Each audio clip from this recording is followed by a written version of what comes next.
فشوف يا ابن الحلال، اذا كان دعوه المظلوم لو كافر تستجاب، لو كان كافرا، لو كان كافر وانت ظلمته الله يستجيب طبعا يستجيب للكافر، لان كفره عليه وهو او الظلم، والظلم عليك انت يا ظالم والعياذ بالله. هو كافر يضرب لا لا لا لا يلعن لا لا, لا, لا ربنا لا تجعلنا فتنة الذين ابدا يا ابن الحلال. لماذا؟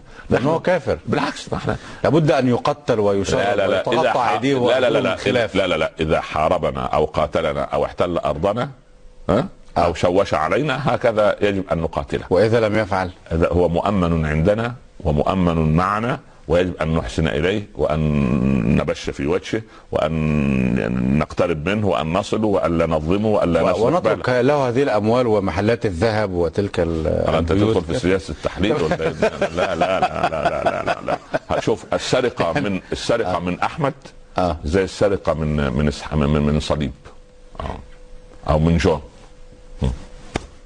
لا فرق. وإيذاء أحمد كإيذاء يعني دليده ولا اي حد، اي شيء، اي بطرس جرجس، اي حد، سبحان الله، لان الظلم ظلم. طبعا الله سبحانه وتعالى يعني عنده يقتص للمظلوم ايا كان وإن كان كافرا، فما بال وان كان مسلما. فاصل قصير ونواصل استماعنا فضلاتكم مشاهدينا الكرام ومستمعينا الاعزاء. نواصل بعد هذا الفاصل، كونوا معنا.